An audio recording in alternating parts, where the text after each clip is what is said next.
Without further ado, let me introduce them. It's Eliza, our editor of Zafigo. I've met her earlier. She's written for print, she's written for digital, she's now editor of Zafigo, and you know, like if you guys want to hit her up to write for us, feel free. We also have May May Chu, award-winning blogger and journalist. She's traveled solo exclusively since she was 18, and she pens down all her thoughts and her adventures on her blog. So you can check it out, maymaychu.com. We also have Anita Ahmad. Last year, she moderated a panel about independent travel. And this year, she's on the receiving end of the questions. She writes about her adventures on travelandbe.com. Is that still ongoing? Yes. Okay, so let's dive right in. Like Eliza, do you have any misconceptions? Do you think there are any misconceptions about being an editor to a women travel platform? Yeah, I think every time I mention to somebody that I'm an editor on a travel website, the first thing people say is, or ask me rather, is, oh, so you get to travel a lot? The reality of it is, no, I don't. Because as fun as traveling is, when you have to travel for work, especially when you have to write about your travels, you don't really get to explore and experience I think as freely as you would as when you do in your own vacation, when you're traveling on your own accord. Because everything that you do, you are thinking about how can I translate this into a written, you know, piece. Like how can I explain this? How can I write this? How can I make this as interesting as possible? Also just, if I had to travel as much as I had to write for work, I think I'd perpetually just be living in an airport. Like I wouldn't have to pay rent, you know, and like just in and out of airports, and that's it. I'll just probably have to store my clothes and stuff in my dad's house, and that's that. So yeah. Do you think there are any differences writing for print and digital media? Oh yeah, for sure.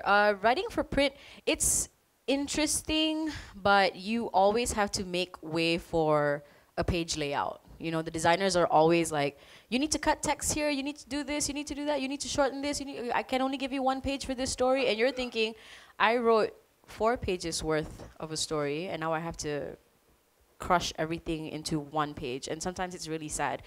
So I guess the upside of writing for a digital platform is that I can make it as long as I want, you know, and I can publish 5 parts to a story day after day after day, or all 5 just in 1 day. But for print media, I would have to wait for the next publication to come out, or I don't have enough pages.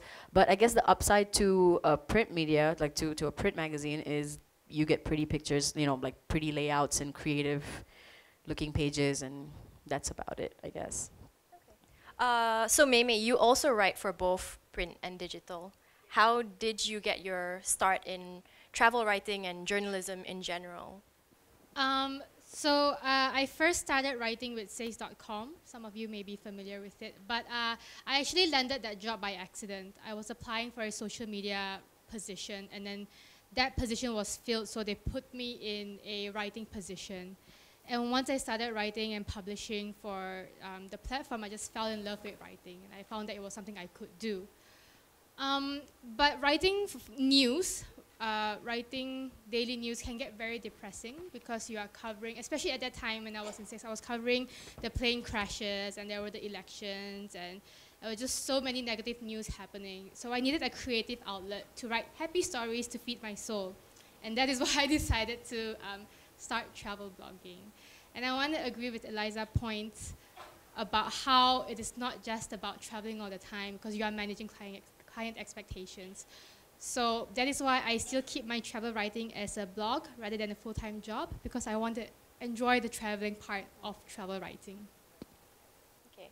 And Anita, obviously your day job as a social development specialist, you work with foundations and things like that. How did you get started in travel writing?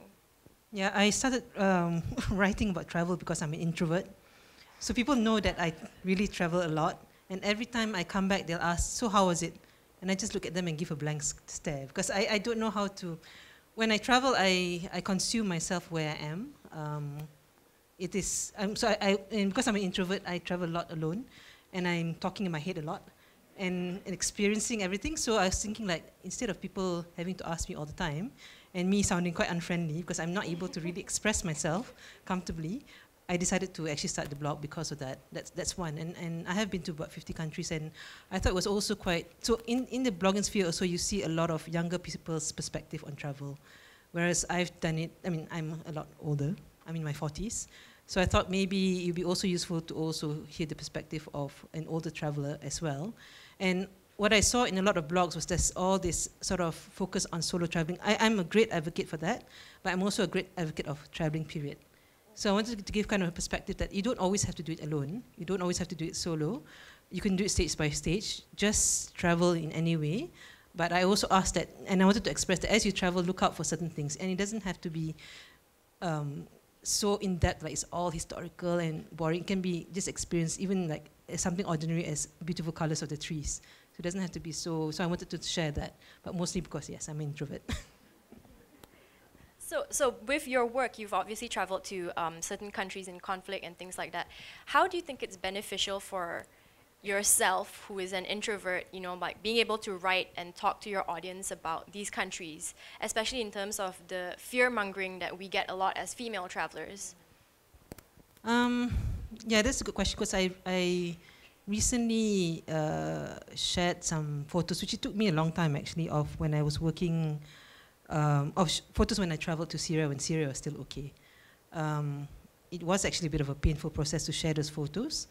But I also decided to share photos of that so that people also know that there was a different Syria before. So it's both an experience to be able to share that, yes, at any given time, people of a country may be going through hardship, but remember that their existence and who they are was way before then. And therefore also that it doesn't mean that there's not anything that they cannot return to. So it's a bit different from the Palestinian issue, but a country like Syria. So for me, that's one, to share that. Secondly, I think sometimes as you write also, you're also reliving what you're grateful for as well, as you're talking about some, a situation or something you've seen before.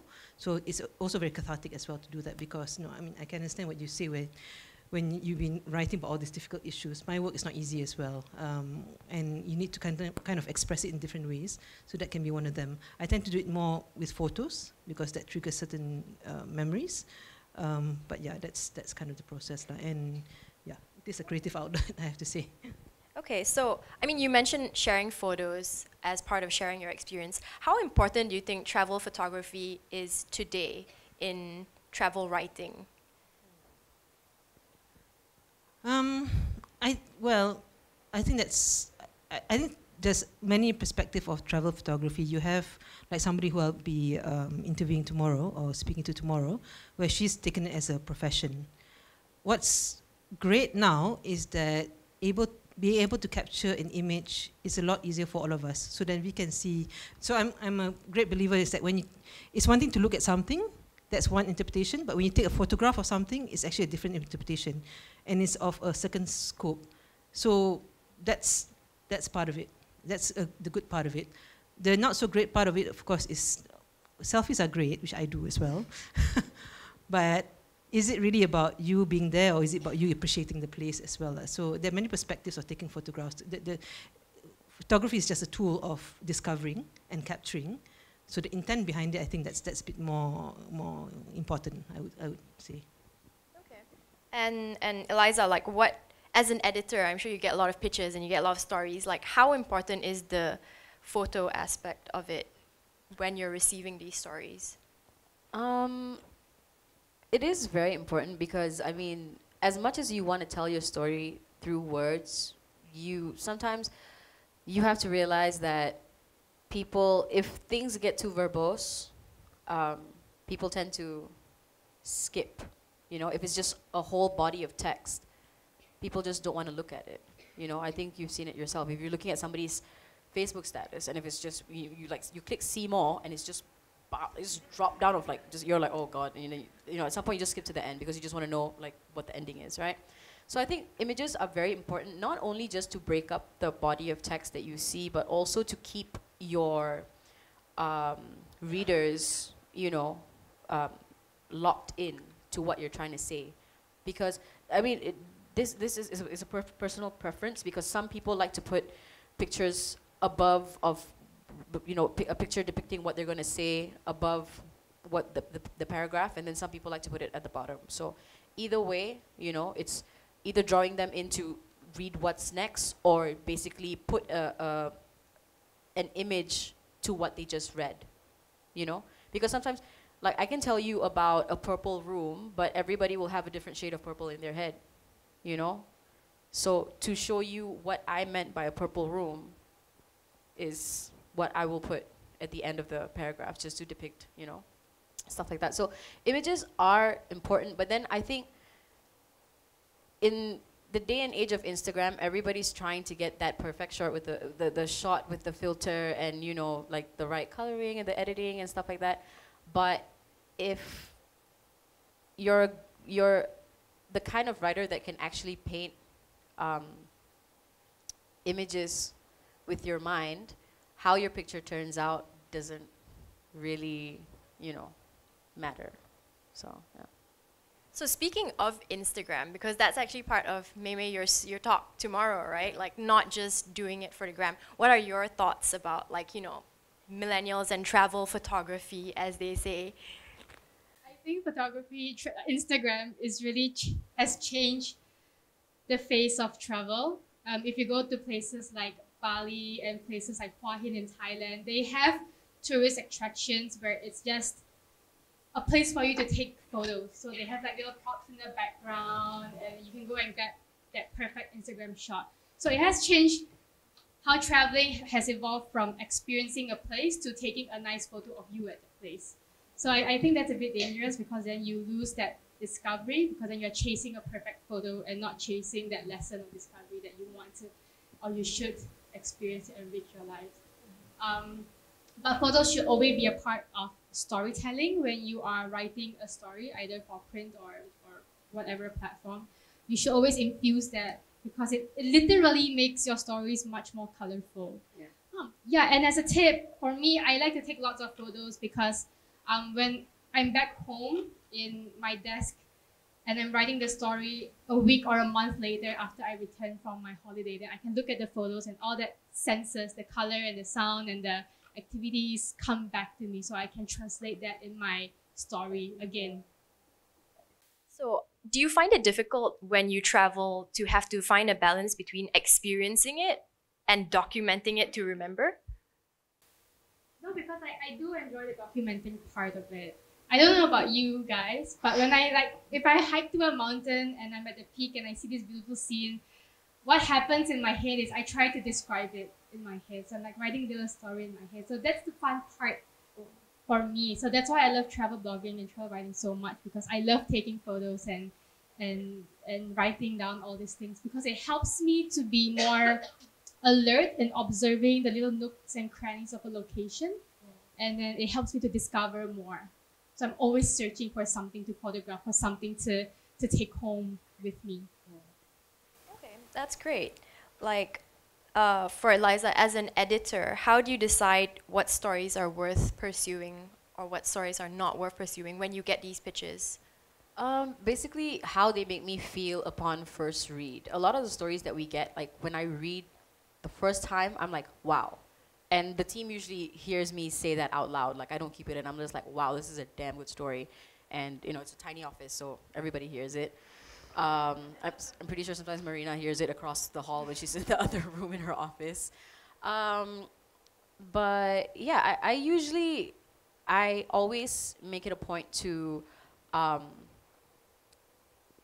because sometimes, especially when you're not in the mood as an editor, because all I'm doing day in, day out is reading stories, like constantly. Like, we get emails and just, letters from people and their stories and stuff. And it just gets a bit exhausting. So before I read each story, I kind of have to take a deep breath and reset and understand that I cannot read the story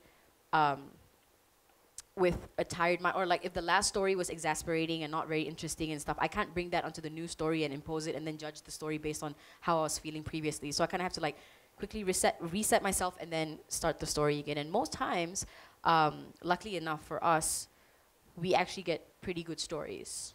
So how I decide is by seeing whether, like, I call the team a lot. I'm like, guys, come here, read this. And then they read it and they're like, oh, wow, that's really interesting. So if I can't decide by myself, I usually get a vote going. And then people are like, oh, yeah, okay, that's a good story. Like, let's put it up. Or if I'm 50-50 about it, I tend to get a second opinion. Because maybe somebody else sees something that I don't see in it. And if they can give me a good enough reason as to why this story is good enough to put up, then I'm like, okay, fine. So I try to edit it in a way that will make it compelling enough for everybody who reads it. So yeah, I try to give every story a chance because I know not everybody's a writer, so I can't really, judge in that way. And writing, like being somebody who's written since I was a kid, like obviously, I wanted to be given a chance, so I try to give everybody a chance. So as long as you're not giving me like 40 words and then expecting me to publish that, then I have nothing to work with, and I'm really sorry, I can't put that up, But also you can't give me like 4,000 words and then have nothing to say at all, That happens from time to time. But yeah, so like that's basically how I decide. If I say wow on like after first read, that's pretty much what I base it on. Yeah. And for Mei Mei and Anita, obviously your stories are more personal and more personalized as well. Like, how do you guys decide what experiences or what stories you guys want to tell more than the others? I can talk first. So my blog started as a hobby, as a creative outlet. So it always starts with what stories inspire me, stories that I want to tell. If I hiked to a peak and I saw this beautiful scene and it was an incredible experience and it was so enriching to me, I just want to write it because it's my creative outlet. But over the years, my blog has kind of switched into a little mission because when I first started traveling, a lot of the resources, this was like maybe 10 years ago, a lot of the resources was from white men. There's no white men here today, so I can say this out loud. But it was really frustrating because I couldn't find resources that was relevant to me and my experiences. And I was comparing my experiences to a lot of travelers who were white and female or male, and that really frustrated me. So I started writing stories that was relevant to my experience of Asian and being female. So a lot of that voice goes into my stories. And so when my blog sort of became like a little mini mission, I started thinking about the stories that women like me want to read and women like me need to read. So what are the stories that they are searching online, such as, how to get a visa to so-and-so countries, or stories like, is it dangerous to go to a place like Sri Lanka or Jordan, to safety issues, cultural issues, stuff that women need to know to make themselves a better and safer traveler. Just a quick note, go to Zafigo.com and actually do a search on Mei Mei's name or Jordan and read Mei Mei's stories about Jordan. It's actually pretty interesting. But after reading her stories, I found myself like Googling, like I rabbit holed into like Jordan and all the stories and all these things that were going on there. So yeah, Mei Mei is pretty good at that. How do I follow up with that? Anyway, no, just kidding. No, I'm purely a casual writer, so I'm the most amateur writer here. So I write when I feel like it, when I feel like expressing something. But it is a mix between. I'm making a conscious effort that it is a mix between my stories of experience, but also some tips as well. And because unlike Mei Mei, I did try to write stories every time I traveled. I found it too much pressure on myself. Then I found I wasn't, because that's not my career, so it's something that, and I decided that I'll share when I need to share, when I can share. So that's what I do, but there are certain things that trigger, so that's interesting because like Mei Mei also, I also wanted to show the world that, again, I grew up, why I really loved traveling was that I read a lot of travel books. I started traveling when I was 3 years, my first flight was at 3 years old.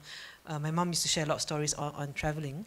But I also found the same thing, that there was never a perspective, not only from an Asian female, but a Muslim Asian female as well. And that's something I really want to challenge and say that you can, I mean, stay safe, but you can still do it whether you're covered, you're not covered, you're Asian, whatever, and what is the perspective. So, but interestingly enough, only recently I realized also that writing from that perspective is even more important, because, and what I found is that because of the blog and because I talk about it, then people also then come to me to get more advice. So it's not only just the writing as well, it's anybody that's also willing to also want to know more, because you've already kind of projected yourself that way. So I've been able to also talk to other people.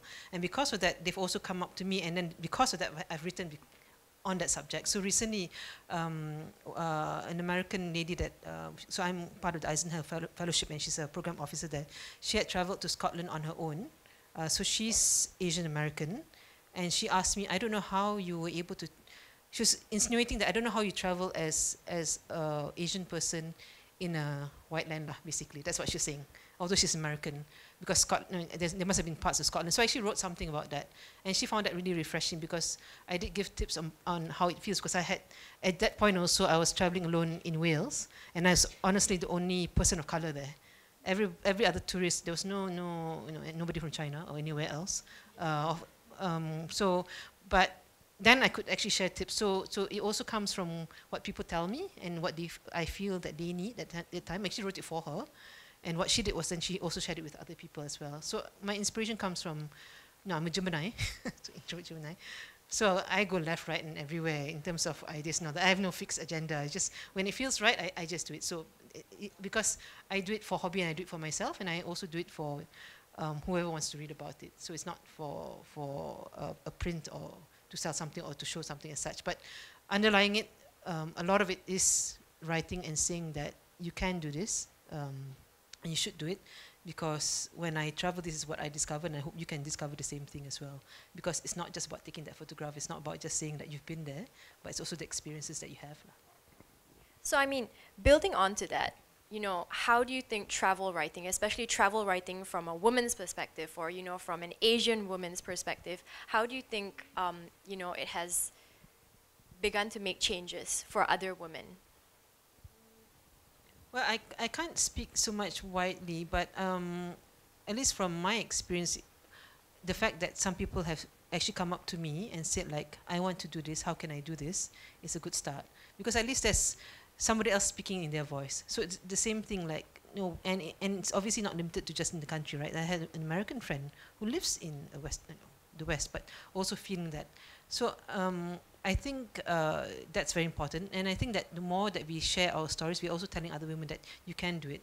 And I've seen that also happening. What I try to do is that saying that you don't have to do it solo, like just do it. So, and what I found actually, a lot of, I noticed as well that quite a number of my friends, because I've been on Facebook for a long time, and I noticed that they're starting to tell their own stories through, they used to just take photographs. So I can't say it's tangible proof, but I think that there is that aspect, that it is becoming more and more open and people feel more comfortable, especially.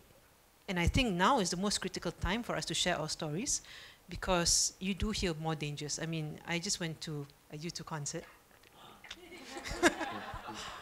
Anyway, and the point of going to the concert, somebody did ask me, weren't you scared to go to the concert when something just happened to Ariadna's concert in London?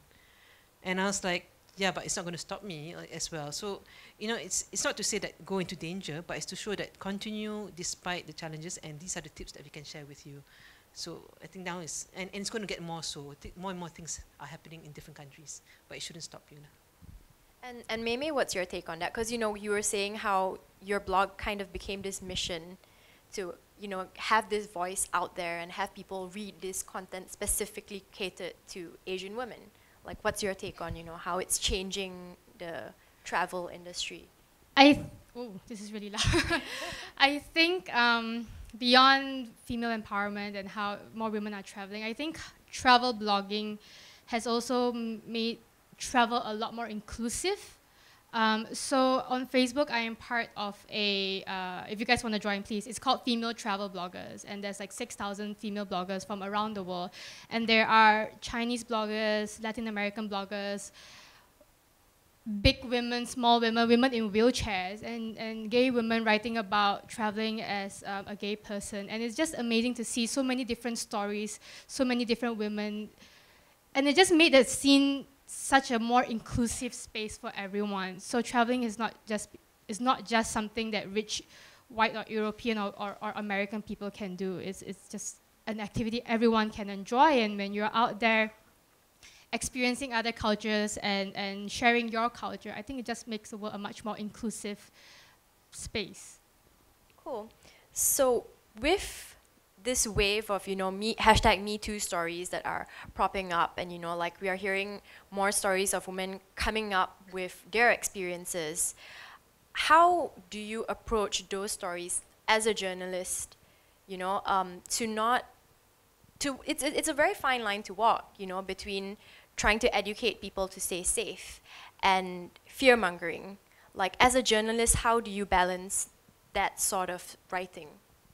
So for example, the story Eliza highlighted, where I went to Jordan and I discovered that there was this whole scam where the Bedouins were trying to make women fall in love with them or invite them back to their cave for a special night under the stars. And then what happens next is, sexual abuse claims or scamming and blackmailing and yada, yada, yada, yada.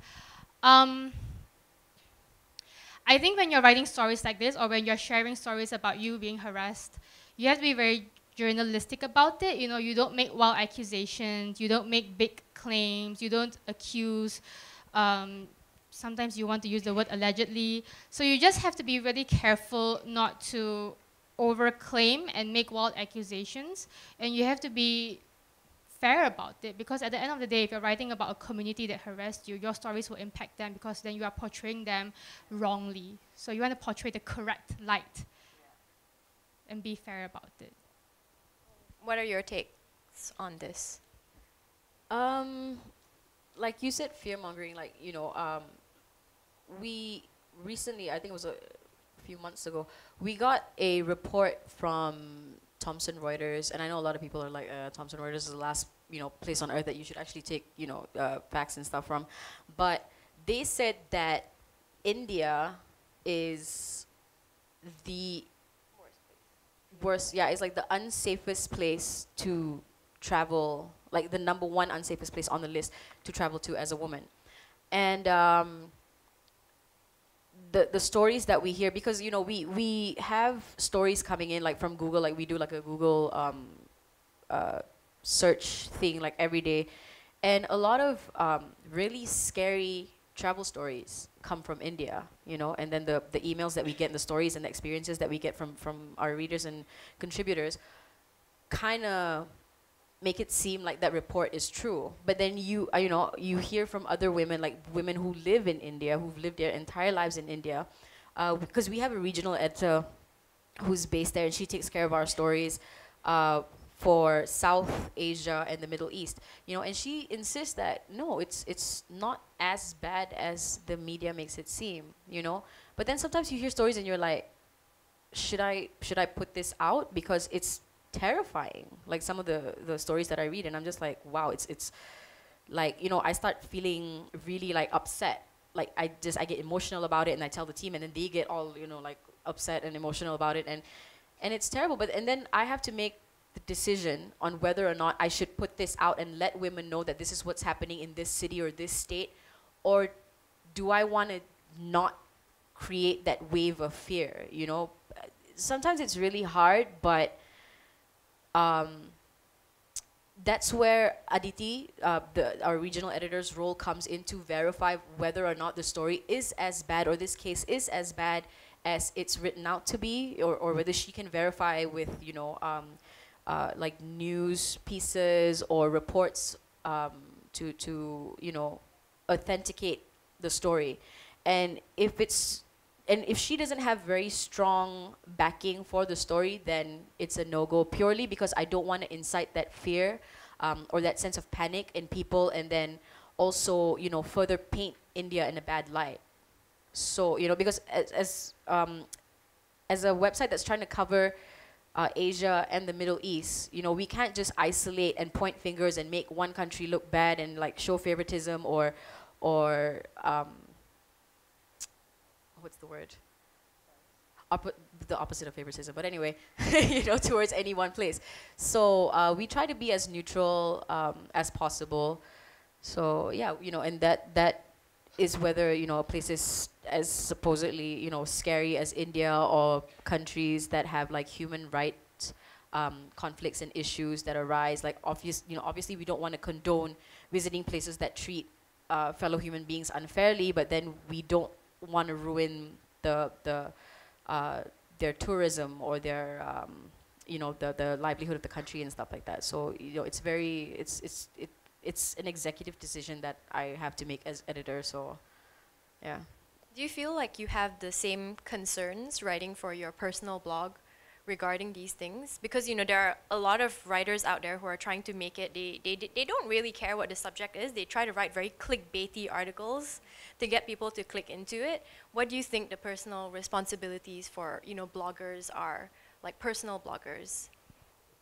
When a blog is managed as a business and you're trying to get clicks and likes and shares and views and the audience, then yeah, that happens. So you would, it's like every other news platform in the world, you would sensationalize your stories to get the reads and the numbers that you want. But you do have to, if you're writing accusations like that and that could affect local communities, you do have to get both sides of the story, right? And you don't want to hurt other communities as well. But you do also want to convey the information that, hey, this is something that you should be aware of when you're traveling because it could be dangerous.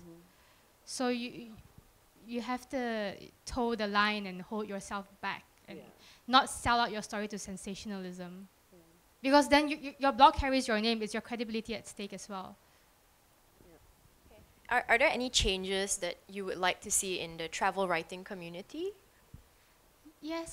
I do think a lot of blogs out there are very much about encouraging the perfect Instagram shot, the perfect photo. And if you go on Instagram and you Google travel blogger, everybody has the same photo of a mountain and the back facing the camera, them looking off into the corner.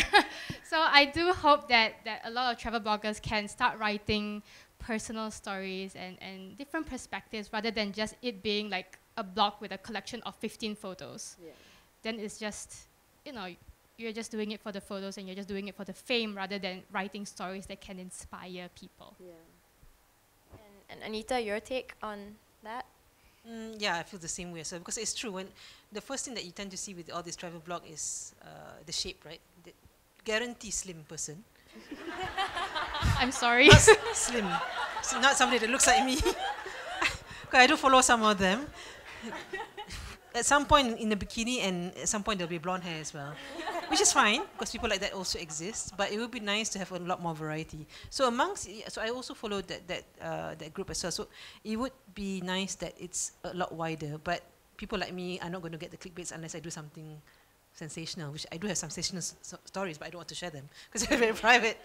But I know that if I shared them, I would. But so it's, I think again, it goes back to, actually, the more you travel, the more you know what's real as well. So there's that flip side as well, right? You can't challenge, everybody's got an agenda when they write something, which is, but it's how widely we are going to look at different things. So I may see those images. Now, that's a person of my age, I have to say.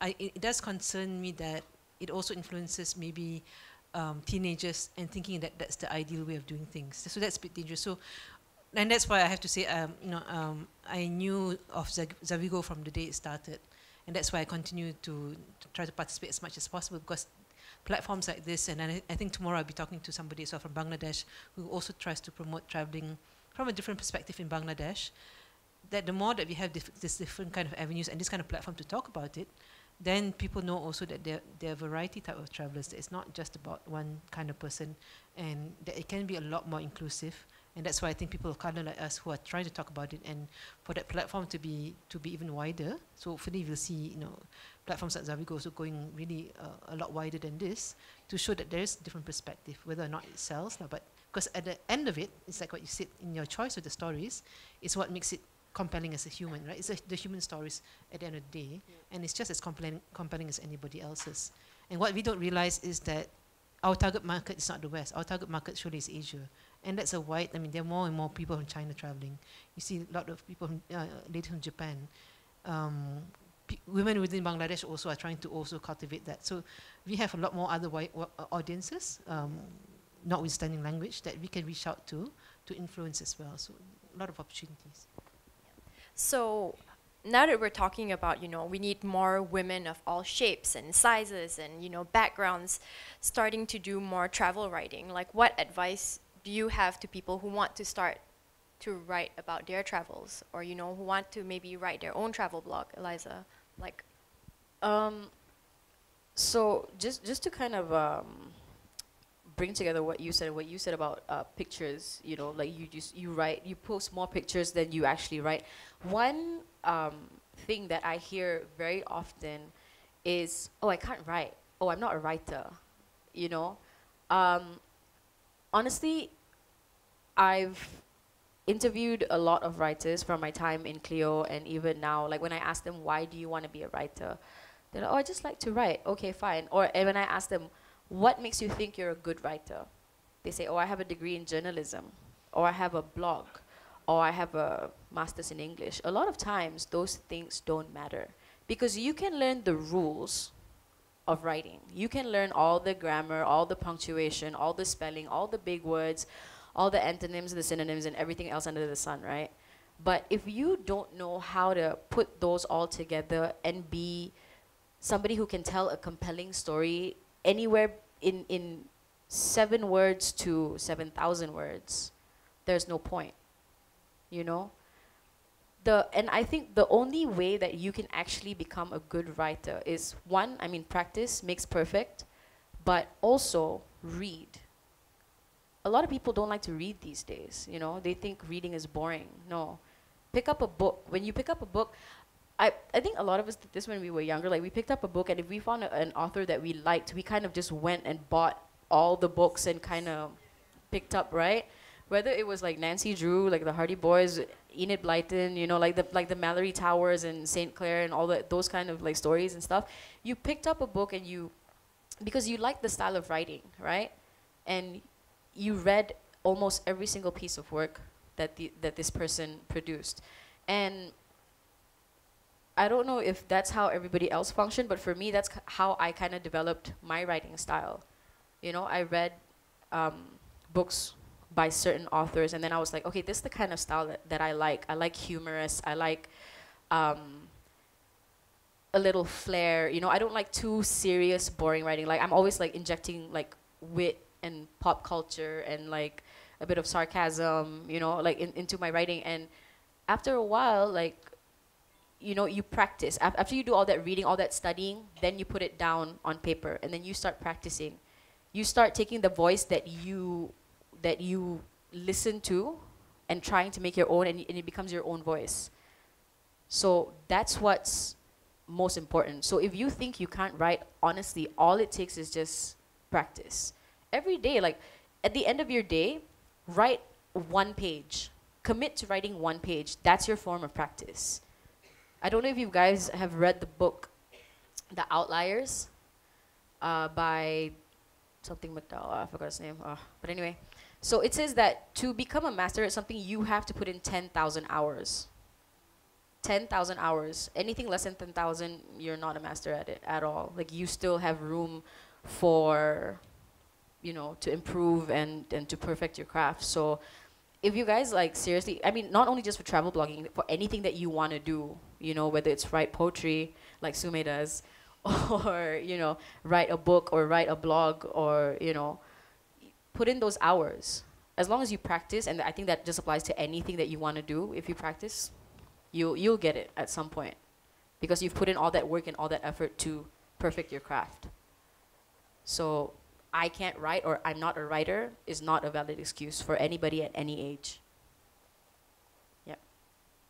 And how do you guys feel about that? Do you also feel like practice is the way to go? Practice definitely make you a better writer. But the point is you have to start, which is what Eliza is you have to start. Like, sometimes, like, I remember, oh my God, I found this book the other day. It was a story that I wrote when I was 13, and I read it, and I was like, Jesus, as an editor right now, if I... If somebody sent me the story, I would just be like, get out. Get out. Like, 13-year-old me was horrible, but my teachers were like really encouraging. I still remember I got my English teacher in Form 1. She was so encouraging with this, but I think it was pretty insufferable, that story. But yeah, but you know, I started somewhere. You know, it was like a lame story about a poor girl and a rich girl who were friends and whatever.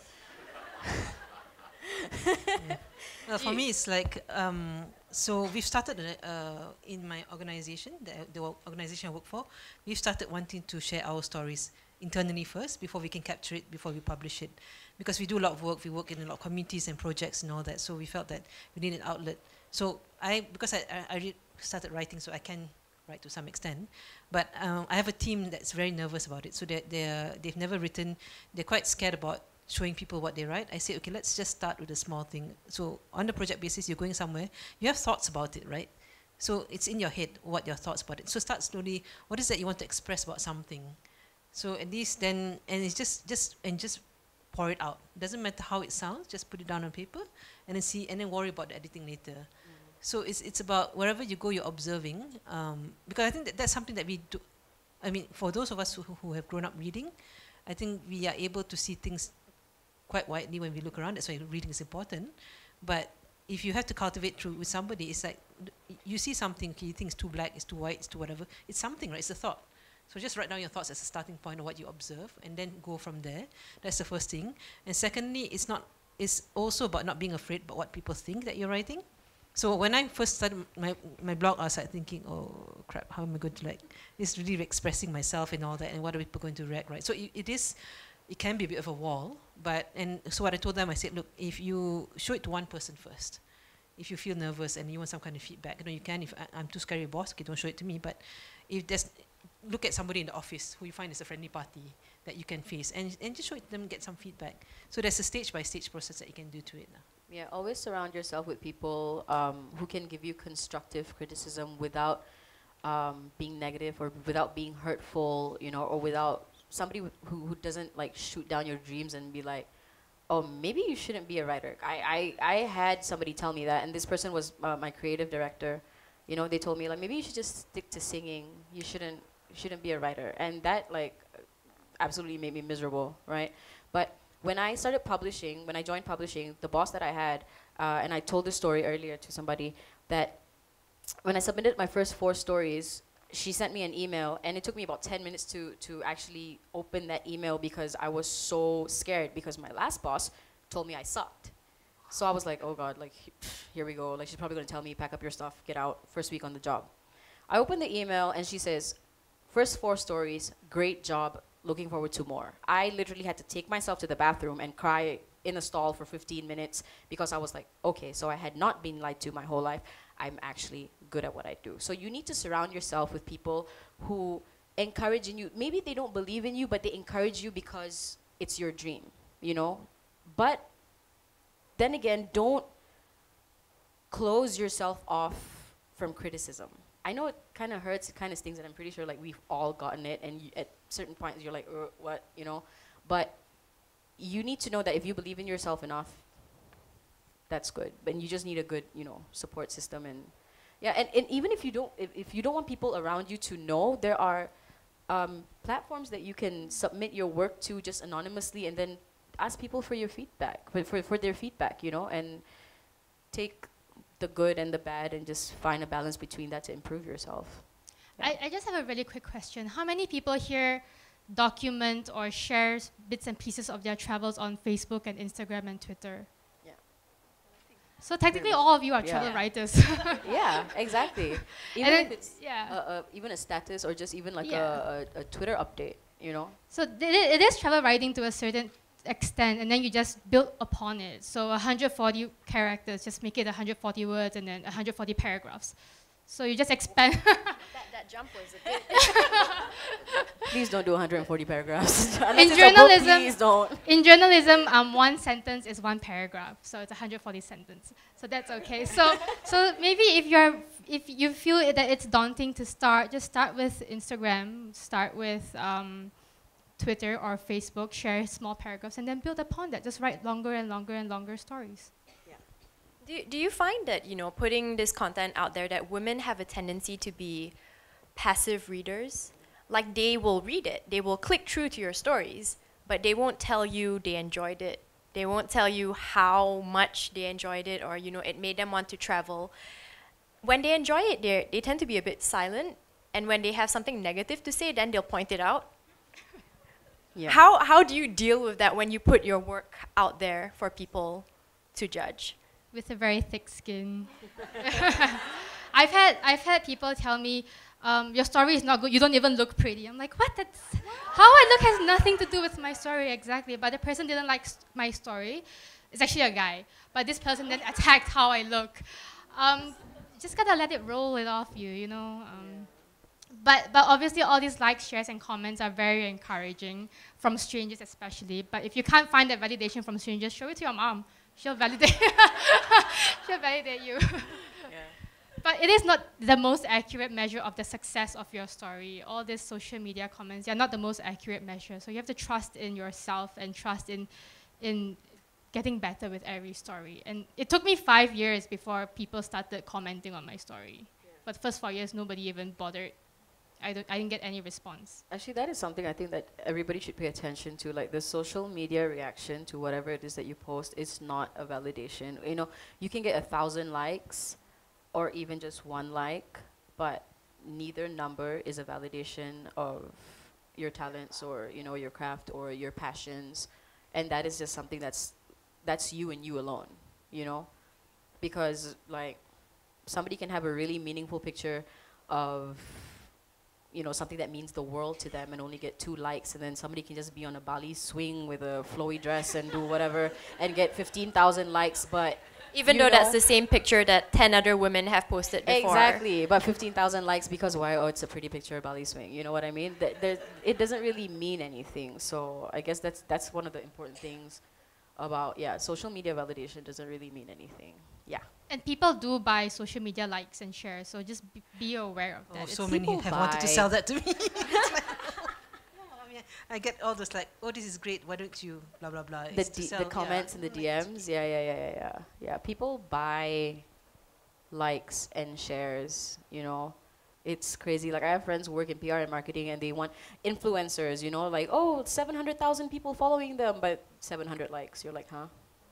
So if you have, I have a pretty small following compared to someone who has 100,000 followers on Facebook and whatever. I have only 1,000 people, 1,005 maybe, following me on Instagram and Facebook. It's very small, but these are real people, and they give real, genuine comments and feedback. And these are small but quality followers, and that is what you want versus just a large number of random people following you. But to go back to your question about how I feel confident about every story, I actually have a few really brutally honest friends who will tell me I suck if I really do. And I send them my stories to read and tell me what they think before I publish it. So they'll let me know if they like it or they don't. And if they tell me they actually like it, that's good for me. I know that I've had the most critical person in my life giving me the approval, and that's all the validation that I need. As a solo traveler, because I think the 3 of you travel solo quite often, and you guys write about it as well, what is the question that you feel gets asked the most? How's the food? That's the biggest concern. Like, people's always, how's the food? I'm like, it is what it is. People think I'm a travel agent, so they start asking me to help them organize tours. I'm like, I wrote a blog post about Brunei. I'm not actually a travel agent in Brunei. So people that get confused about, I don't think they go to the about page. Yeah, I get that. So where do you recommend I go? But the other 2 things that people do ask me is, does it not get lonely? And tak takut ke? Or, don't you get scared? Yeah. And I answer them, well, I do give them an answer lah. And it's great because I'm glad people are asking that question, rather than just how it is. I don't know how to react to when people ask, how was your trip? And I was like, where do I start? You can read my blog. Sorry, yeah, exactly. But when you go specific like that, then okay, specific thing, then I can at least express that, then can go deeper into it. So those are more the questions that I get. Yeah, does it get lonely? It's a very big question a lot of people ask. And Tinder. So everybody who was here earlier got the joke, but anyway. The stories we can share. No, but yeah. People are always like asking me about the food. I don't know, it's because I look like I enjoy food, but yeah, it's always like, how's the food, you know? And then after that, it's how's the boys. But, but yeah, you like I don't know. I've been to some places where the food's seriously underwhelming, so I have nothing to say. The places that I've been to, honestly, like food in Malaysia is amazing. Like it's absolutely, it's incomparable. Like I swear, I was like last year when I was in Europe, day 4, I was ready to fight somebody for just roti chana and Milo ice. That's all I wanted. I was on FaceTime with my friend. I'm like, bruh, like I want roti chana and Milo ice so bad right now. And when I found a Thai restaurant with like chili padi, ooh, I just betimbun chili padi atas nasi, you know? White couple next to me, German couple next to me was like, oh, it's spicy. I'm like, I got this, I'm Asian. Don't worry about it. So yeah, like the food question is always just constantly, yeah. You saw my stories. So I posted a picture of noodles, chicken and noodles, and literally like 7 or 8 people DM me like, what is that? I'm like, it's the mee goreng. They were like, ew. Yeah, food. That's what I get a lot. Yeah. Oh wait, I have a question. Yeah, how frequently do you guys post? Like, what is the frequency of posting? Do you think is required to make travel blogging or travel writing successful? I was thinking about that. Like, what was the question? Ideally, as much as possible, at least once a week, ideally. But I write like once in 3 months because I have a full-time job. So the two of you put stories up when you travel. yeah, I mean, it's a lot of work. I think a lot of people see the glamorous side of travel blogging. Ooh, you're going here and there. Wow, so glamorous. But like, it takes me a week at least to finish writing one story and edit it and rewrite it and re-edit it and then edit all the photos and then put it up on the the content management system and then publish it and then do Facebook and Instagram. It's a lot of work. Yeah. So people only see the glamorous side of it. But between juggling a full-time job and travel blogging, the most I could do is maybe once a month. Right. At most, yeah. I don't write as much as I'd like to, but I am quite conscientious about how much I put on Instagram and on Facebook as well. So I'm very choiceful. So I've seen some friends when they travel write 36 photos. I'm not interested to see. On I'm sorry, Instagram? but not 36 photos and not 70% of that of your face. So I'm brutally honest about that. I mean, it's good for you, but as somebody where I'm trying to get a message across, I do try to be choiceful. Like in my recent trip, it's just one photo that I feel that will attract people to think of something, and then that's it once a day throughout the whole trip. And then on occasion when I have a spurt of energy, then maybe. But even then, I personally don't like too many. Yeah. But our platform are still successful. I would like to brag and say because the content, the quality matters. So it's not just about quantity. Some people, they push out one blog post a day or one blog post a week, but then you get like really poorly, badly written or very shallow stories. Because it's forced, because you're just reaching a target. Yeah. But if your stories are really good, the quality is good, it's long form, people love it, it will gain traction on Google. And that will help to boost your rankings as well. But it will also gain traction with your readers, and they appreciate it. Even if I write so sparsely, people are still reading and they are still contacting me very frequently because they appreciate it. Yeah. And when I have that one good story that comes out, they know that they've been waiting for something good. Yeah. How often do you guys post, like the guys who like travel, like? Sorry if any of you would do this. Every day? You post every day? On what kind of platforms though? Instagram. Okay. Like how many people do like post on Facebook every day about your travels? Instagram? Stories? No? I see her nodding at the back there. She's like, stories. Because it's not a holiday until it's a month later and you're still posting pictures from that vacation, right? She can tell you she went to New York like a month ago and she's still posting I still pictures. have the pictures. Because, you don't want to spam them with 36 photos at one go, so I take a month. I tend to do that. So, and it's also because I'm still digesting my thoughts. And I'm also trying to relive the holiday to some extent. So, like for me, it's a lot more personal that way. But I assume that for both of you, it's for different objectives. So it depends on your objective at the end of the day. But even for social media, a lot of people post immediately while they're in location, but you also want to actually enjoy your holiday and not be busy on the phone all the time, right? So I actually don't post on social media very often at all. While you're there, Yeah, no, I actually avoid my phone while I'm traveling. When you're traveling. While I'm traveling. Do you feel there's a bit of like a jet lag involved? Because, you know, you come back from your vacation, you go back to your life, and then you're like, oh, this was a really great experience, and I want to write about it. And then you kind of relive it, and then you write about it, and then you edit it, and then you post it, and it looks like you just had this experience when it was like 2-3 weeks ago. I do feel bad. I have stories that happened like a year ago before I write it out. I do feel really bad, but like Anita said, I do need time to digest and think and understand what had happened. That's why I have a journal when I travel with me, so you know the thoughts are fresh in my book at least. Well, I'll be very honest. I've written about travel because I have to say that I travel a lot more way before I started doing the blog.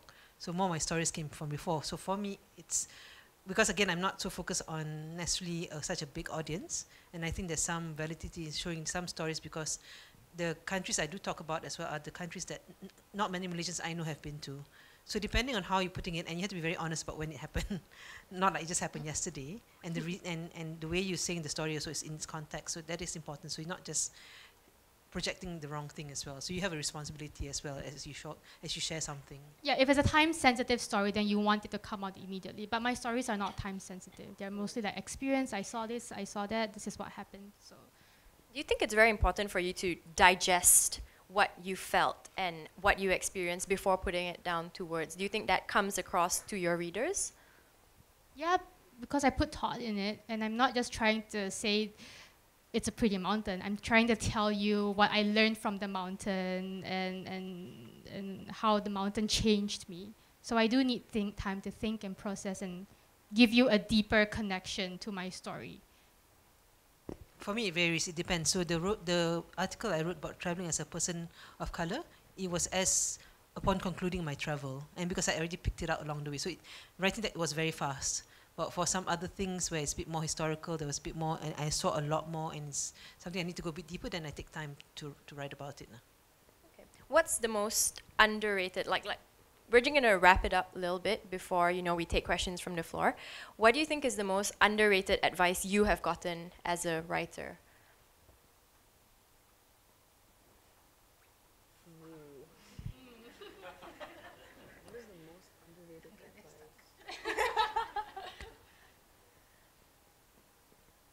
No one ever told me that I should not compare myself to other bloggers and other writers of different experiences. So I was comparing myself. Like I said, most of the travelers I met when I first started traveling were European, white women, and they have the luxury to quit their jobs and travel for 3 years because their currency allows them to do it, and the family structure allows them to do it.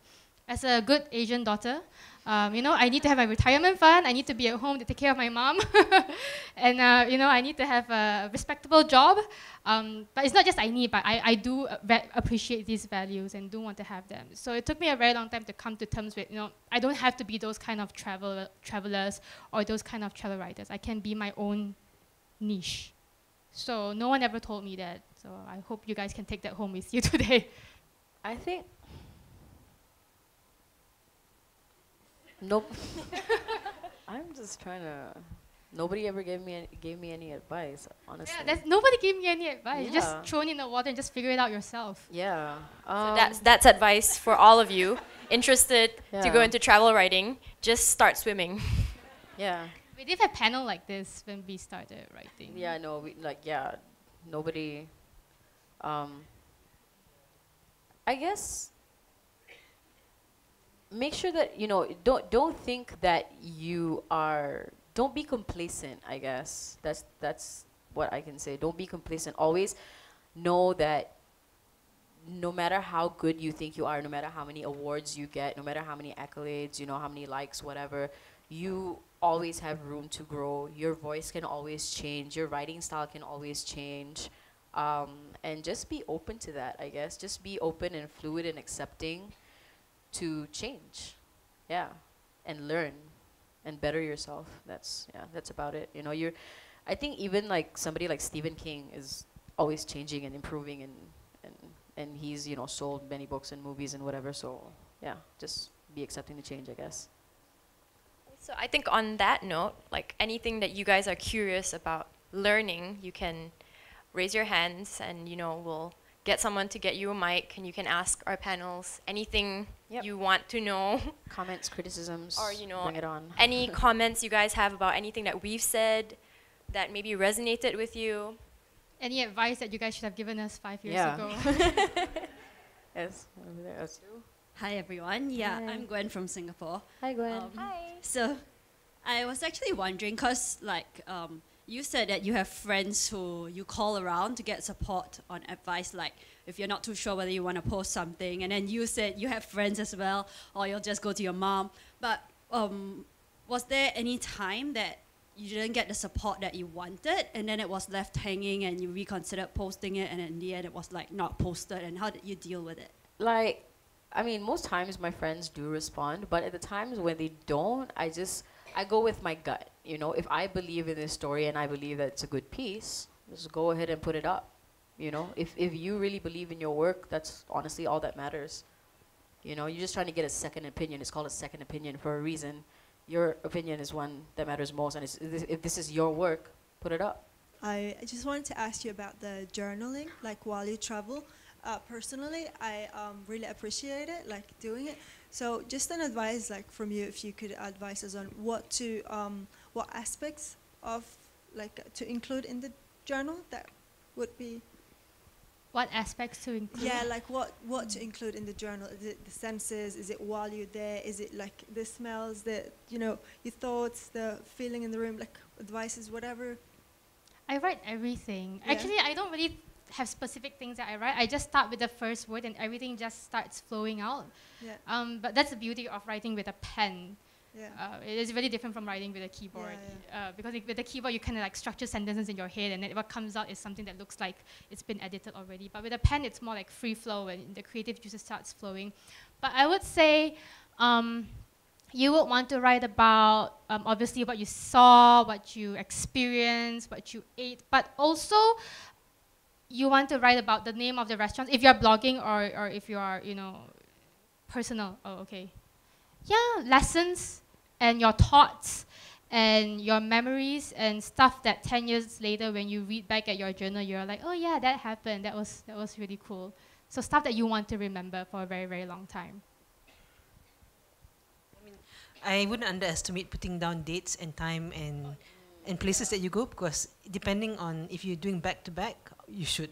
I took this for granted. I should have done that in many instances, and I didn't. So nowadays, when I do, then I do actually put the location, because after, like, say 5 years of traveling, you're going to forget, and you may want to remember, and especially people start asking you to recommend things. But honestly, yeah, I think fundamentally that. But it is key thoughts, what you feel at that point, because and it's okay if it varies day to day. So to me, it's like, don't be too structured about it. That's how I roll, and it's like, it's what I feel at that point, because that's the one that I want to remember, especially when you start getting a bit more forgetful. You may want to look at it as, is it just about your surroundings? Is it colors? Is it people? What is it that's of interest? Is it something that you observe about history? Then it depends on what is your interest at the time. Yeah, I think always just keep in mind that the journal is for you. You know, it's for you. So you can write any which way you want, use any words you want, any language you want.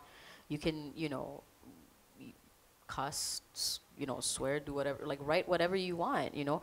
Like, just say you're walking down the street and you see a lady with like yellow nail polish, and then you write like, today I realized I really don't like yellow nail polish, you know. Like, it's entirely for you. So, you know, you don't have to worry about editing or spelling stuff right, or just, you know, about other people reading it, and just like, it's a personal thing. Especially if it's personal to you. Like, if you're someone who really enjoys smells, rant on for 5 pages about how the beach smelled amazing. It shouldn't matter. It's for you. It's for you to remember this point in your life. Yeah, how you felt. How you felt, or, you know. What I used to do when I was younger was that I wrote to somebody. So I created this person's name and said, dear, like I'm telling somebody a story. And I did it at the time because I think it was more like telling somebody something rather than having to tell myself. So sometimes if it's it depends on how comfortable you are. You think that's just easy to write feelings, but you also want to be as honest about something. So if you write to something or this object or person that you think, I mean, that worked for me. So that could be it if you find it's difficult to just write thoughts like that. There are different ways you can try. Okay, I think we have a question back there, and then Mo. Hi, I'm Ethan from Kuala Lumpur. Hi. I'm actually a freelance writer. I have contributed to Zafigo before you came in. Oh, hi. Yes. Send more stories. In fact, I would like to, but my question, because you guys are established travel writers, and for me, travel writing is just a part of my writing career, but I like to do more. For instance, I just came back from 2 months from Italy, and I've been to places that I don't think any Malaysians been to, like in Abruzzo, and in my road trip in Abruzzo, take a lot of photos, and in Puglia, and okay, I stay in Florence to study Italian. But the thing is, I have done a bit of that, but I don't know what really appeals to publications, because since I'm a writer, I'm not thinking of blog by myself, but actually getting paid for the article I write, right? Yeah. So what I have done, which I don't really like, is I actually do a lot of Google. Because when I'm there, I enjoy myself, so actually I come back, I Google the place, and I get a lot of facts, and I add in a bit of my own adventure in this and that. But is there other ways? What is your, no, because I didn't take journals, to be honest. It's all in my head, in my photos. I take a lot of photos. When I look back at photos, I remember where I've been, what I've done, and stuff like that. I do solo traveling as well, yeah. So I would like to sell some stories, maybe to Zafigo or to other travel publications, but I'm a bit daunted because I don't think I'm good enough. Right. Like I said earlier, I don't know if you were in the previous session, but just write to the best of your ability, because we want authentic stories, you know, like what you experience. I don't want you to beautify it. That's my job, you know, to basically put a shiny coat over what it is that you've wrote. What is it that you've written? And just you know, all I ask is just make the story, like, you know, if it's interesting, don't force it to be interesting. If it's an interesting encounter, if it's an interesting experience, then explain it the best way you know how. Actually, one of my stories, I don't know if it's relevant here, is I've been to L'Aquila. Have you guys heard of L'Aquila in Abruzzo? It's suffered a devastated earthquake, and probably the whole town destroyed. And now 9 years later, the Italians are so slow. I just like Malaysia. It's still building, you know, rebuilding, rebuilding. And then I find it may not be the most beautiful town I've been, but I feel there's a story. I was drawn to it. I took a lot of photos. I spoke to the B&B lady who was actually there. Her family survived, but she know people who died and know things like that. Yeah. So I spoke to her. I actually spoke to her, but I have no time to interview other people. Yeah. But I took photos, and I thought, maybe I want to write something about that. Yeah. That would be a story that I would publish. Yeah, for Like, sure. personally, my baseline is this a story I would want to read?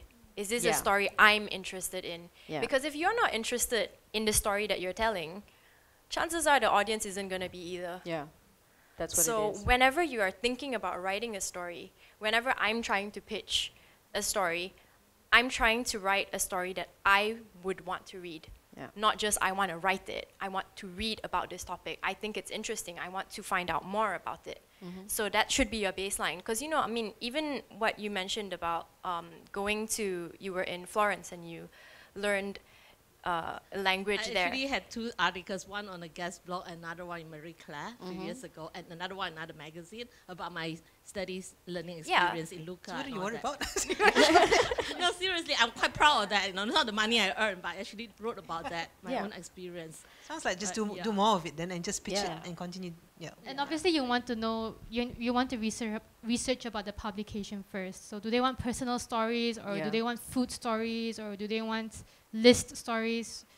Then you can just personalize the stories according to what the publication wants. Yeah, but like you said, you know, you had interest in that matter, you know, and you went and you checked it out and you spoke to the B&B lady and stuff like that. So, like Sue May said, you know, you wanted to know the story, so it's something that you were interested in, and so therefore, give people, like you said, who have never been there, the opportunity to There'll share be that somebody experience else with you. out there also interested. if Yeah, you are interested, exactly. because- It happened some time ago, and it's in Italy, this town. But I was totally, I would say that eye-opener for me. I Right. have not experienced earthquake as I'm Malaysian. Yeah. And somebody who has the scope and how the Italian government deals with it, all that is just amazing. You know, Yeah. it's like, I mean, Yeah, luckily I but could speak definitely Italian, send so us, I interviewed send them, us, send us that story though. Yeah, once you get around to writing Okay, it, like the I would first love to read priority it. is Zafigo before Perfect, exclusive.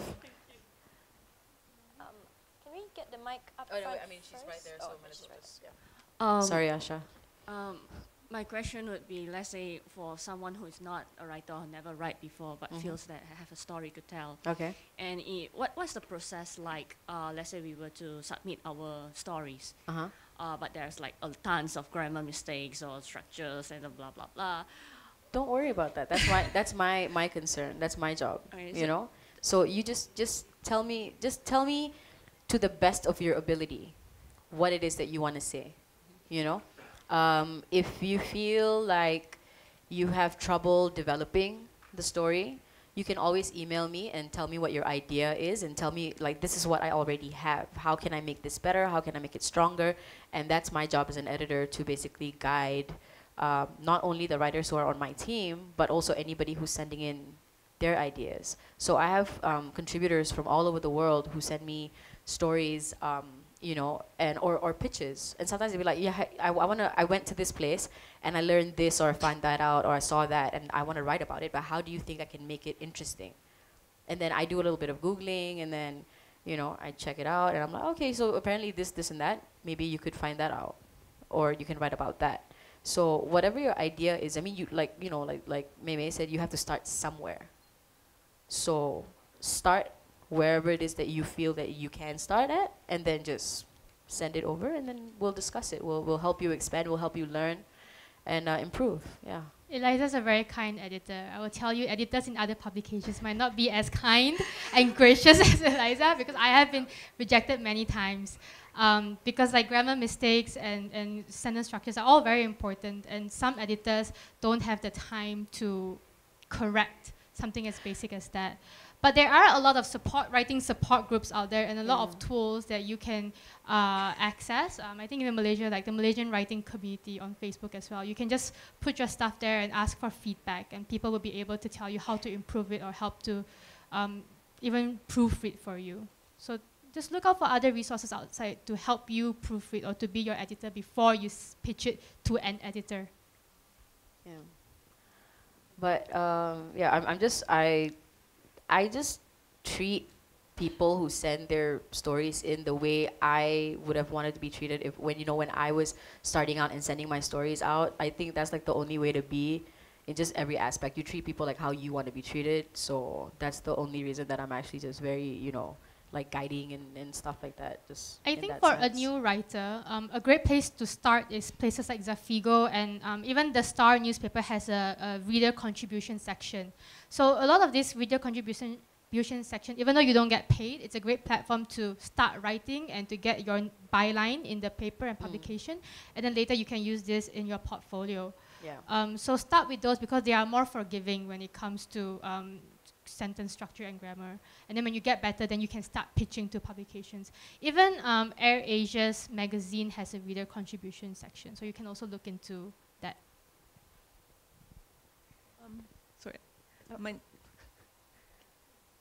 name's Katie. I just want to, sorry Marina, can I? No, I just want to know, is there room still for the old-fashioned travel writing where it's not like with photographs and all? I mean, obviously I come from a different generation. I mean, writing 14 paragraphs or 14 chapters, is there still a market out there? Because, I mean, we are in an era of instant gratification, right? And then photos. Long reads. I love long Ivy reads. said long reads. Because a lot of travel is also the sight, the sound, what you smell, what you taste. Yeah. So, sometimes the photographs don't come, obviously I'm from a different generation. So there is room for that genre, as in where does one send stuff like that? Elizabeth, what's her name? The one that wrote What Pray Love. Elizabeth, what's her name? I really don't like that book. I'm one of the few people in this world that really don't like that book. But that's an example of... Sorry, thank you.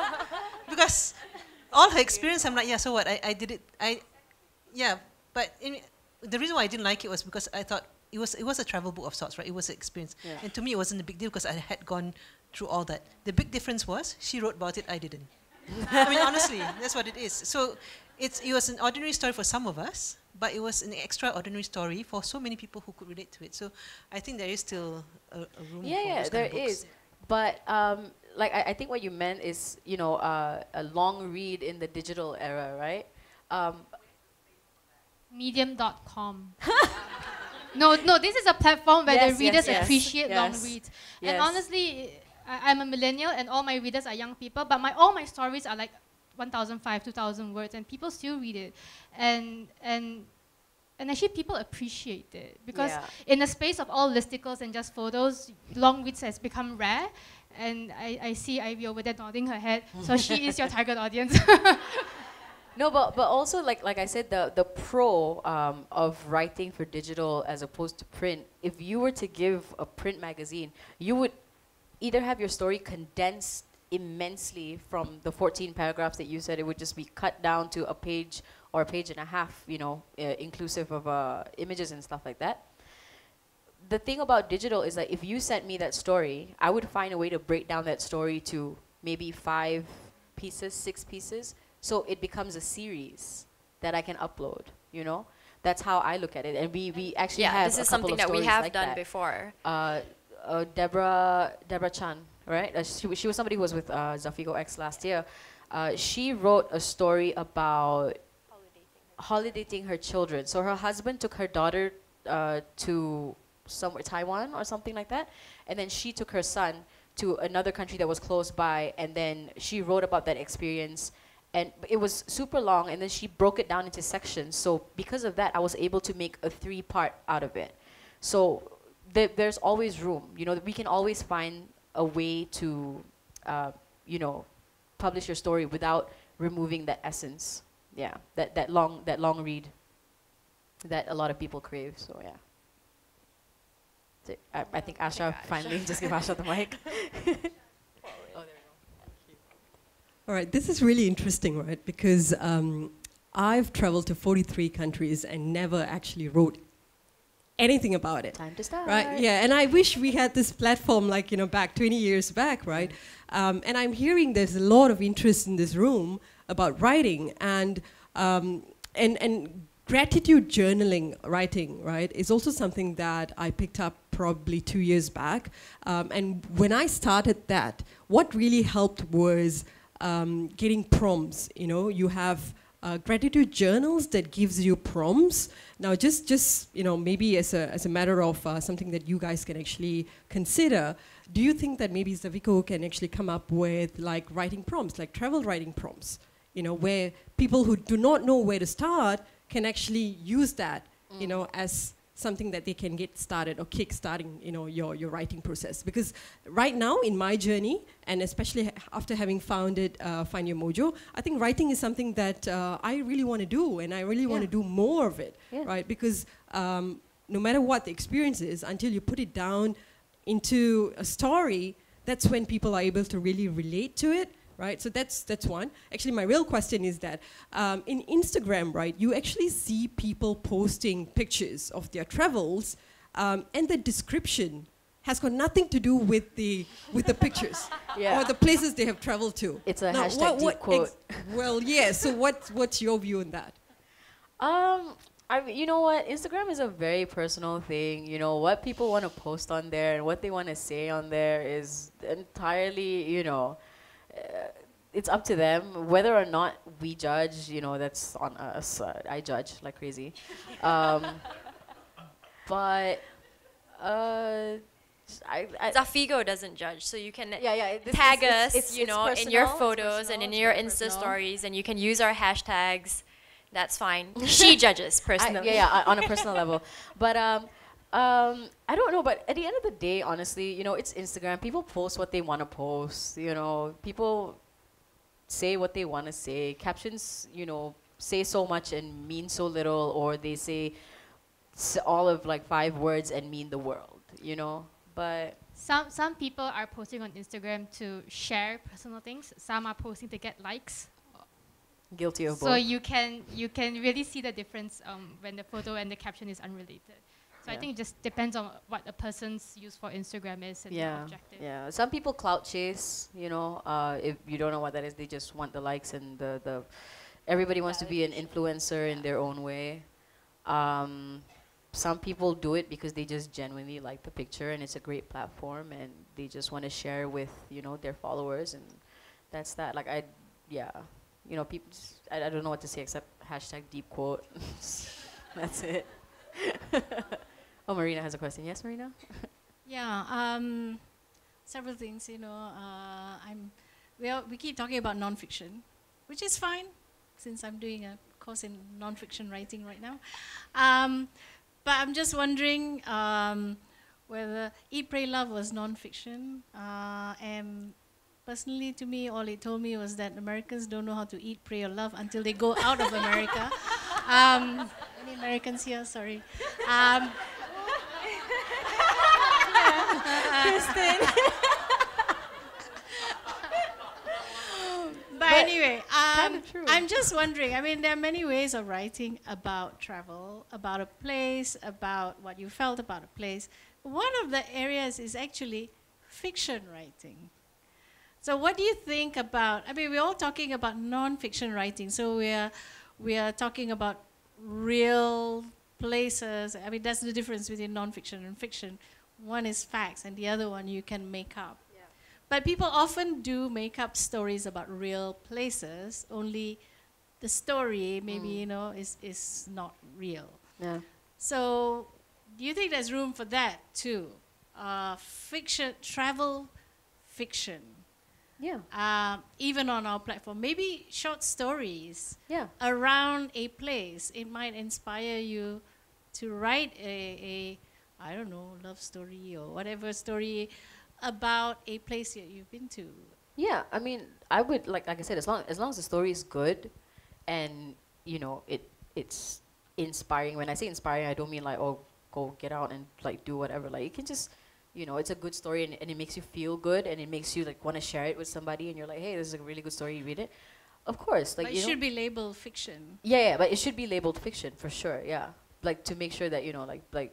Because this person is like, oh, I went to this place and I found a fountain of youth and it's just like fiction but also like figurative, and this person's like, oh my god, fountain of youth, let's go, you know. And they literally set out and just try to like, and then they're like, but Zafigo said no, fiction, it's, you know, It should be labeled. yeah, for sure.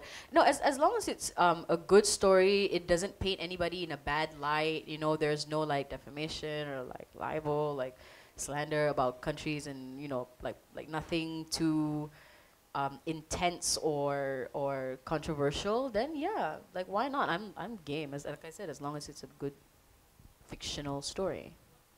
Maybe you should start a section. Yeah, well, that was somebody's advice to me when I said I actually have gone through a lot more than what I'm writing about.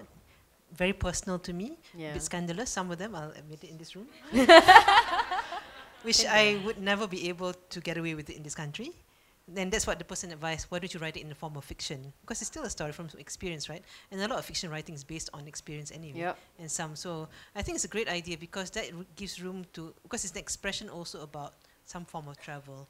And fiction also can inspire. Yeah. And yeah, I think it'd be a great idea too. Yeah, I mean, it doesn't have to be experience. It's just like if you can, you know, if you have a good storyline in your head and you can develop it, or you find some help developing it, it works. All it just takes is some research so that you don't sound completely lost or clueless in what you're writing.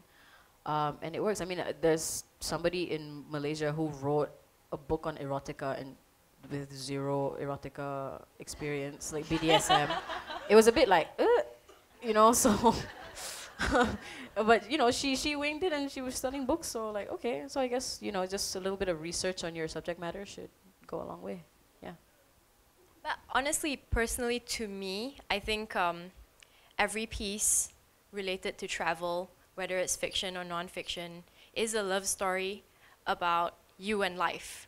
So just go at it with that angle when you're thinking about submitting stories, and be honest about it. And I think it will resonate with some of the audience in some way. Yeah, well, that's true. I feel like it's a missed opportunity if one person in the crowd doesn't ask about Anita's most scandalous story. Now that she's mentioned it several times. Hashtag It Tinder involved a tales. boy. See? Tinder. Anita. Okay, I'll tell that story. Ah, see? So yes, I have Tinder in a foreign country. Hey. I won't say where, but yeah, okay. So I did do it because I was feeling. It's a way to meet people. So as an introvert, I'm not one of those travelers that just goes into a place and then just get to know people. So I was feeling that I really need to talk to somebody, and a comfortable way I found of doing it was through Tinder. So I went to a particular country, not so far from our own, and I did go on Tinder, and I met a very nice gentleman actually. Who I have to say it was one of the best dates I ever had. Firstly, because it was, I mean, at first he was trying to persuade to meet me, but I was a bit hesitant because of safety. I was traveling on my own. So because I had started that conversation earlier in the journey, so we had chatted for a while. And then I asked him what he did. And then when he told me what he did, and he gave me his name, I Googled him. And I was like, okay, it's a real person. So that helped. Okay, and then secondly is like, and he worked with a very big beverage company, let's put it that way. So he's a valid person. And we actually met and had a very nice time. And what was nice about that was that it was also a chance for me to get to know a person from that country. Of course, we met in a public place. I was not going to go to some dingy place. And it was in the daytime. And because of his work as well, which is not too far off from my home. Well, that was not the only time we met. But anyway, he also then showed me about his work, and he gave me a publication on indigenous group of that country. So I learned a lot, and that was quite fortunate. I mean, I've had other Tinder dates which are horrible, but this one, not in another country, but this was actually quite positive. Never told my mom about it, but anyway. And we are still in touch, so we do make friends. It's possible, but do it safely. Make sure that, because there are a lot, but yeah. Got more last kind of Catherine has a question. One I can share.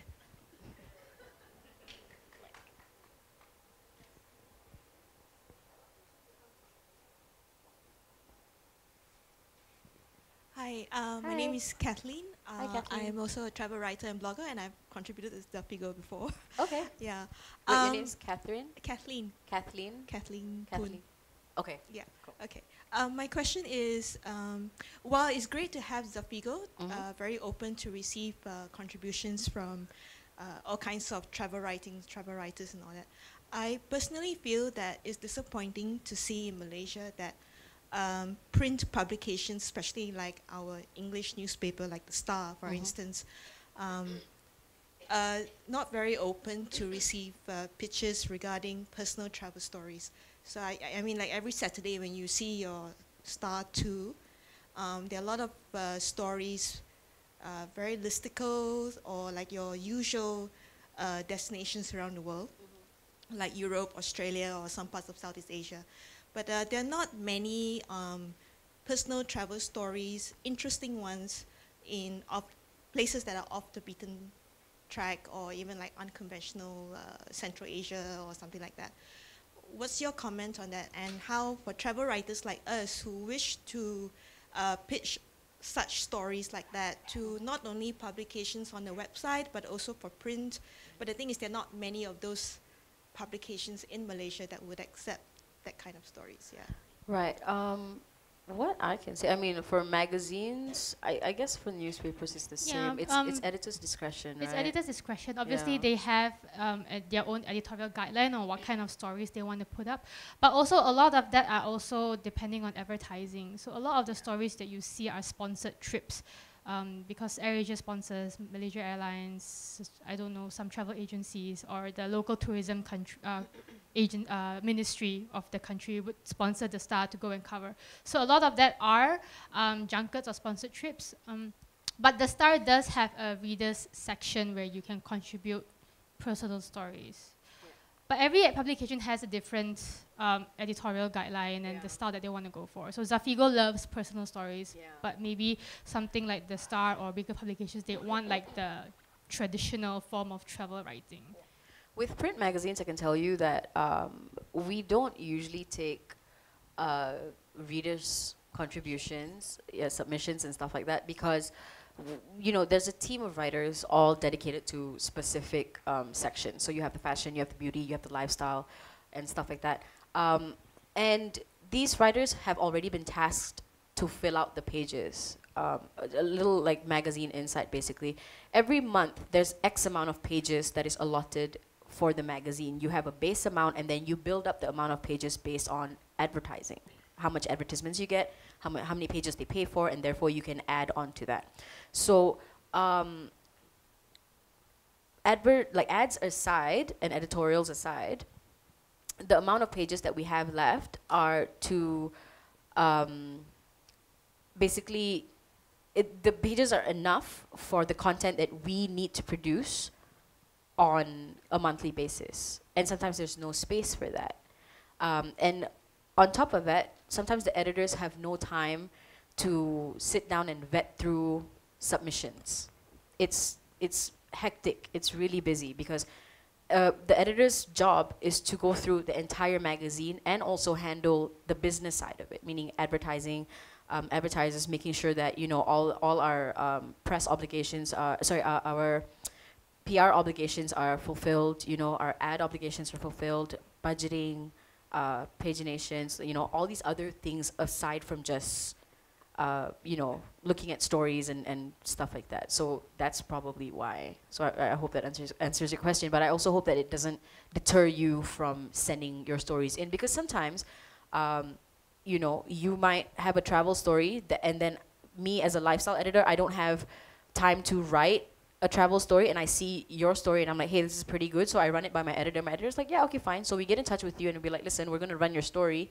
Send us an invoice for, X amount, and we will publish your story and you will get paid for it. It also depends on the destination that you're pitching to the editor. So if they've already wrote about Australia 2 weeks ago or 2 months ago, and then you pitch another article about that destination, they will accept it. So you really have to research about their past articles, what kind of destinations they have featured, and what kind of destinations they want to feature. Yeah. If you're looking at newspapers, because like that section that you were talking about in the Star newspaper, that comes out every week. But for a magazine, we only have 12 issues a year. So if we had, say, Australia, like June last year, I don't want to talk about Australia till maybe after February next year.